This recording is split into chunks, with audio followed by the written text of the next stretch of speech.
酷熱，寸草不生，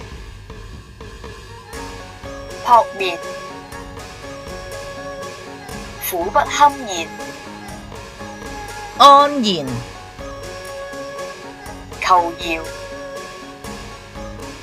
氣惱，恢復，七竅生煙，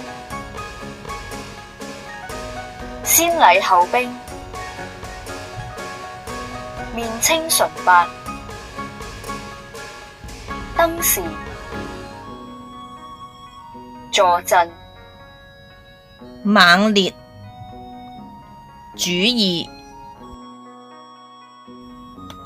悟空把定風丹含在嘴裏，又返回芭蕉洞。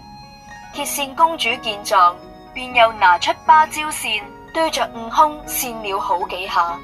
沒想到悟空竟然紋風不動，鐵扇公主心裏發慌，轉身逃回洞中，把洞門緊緊關上。悟空只好變作一隻小飛蟲，從門縫飛進洞裏。剛巧看見鐵扇公主在喝茶，悟空靈機一動，飛進她的茶杯裏。鐵扇公主沒留神，便把她混着茶水喝下去。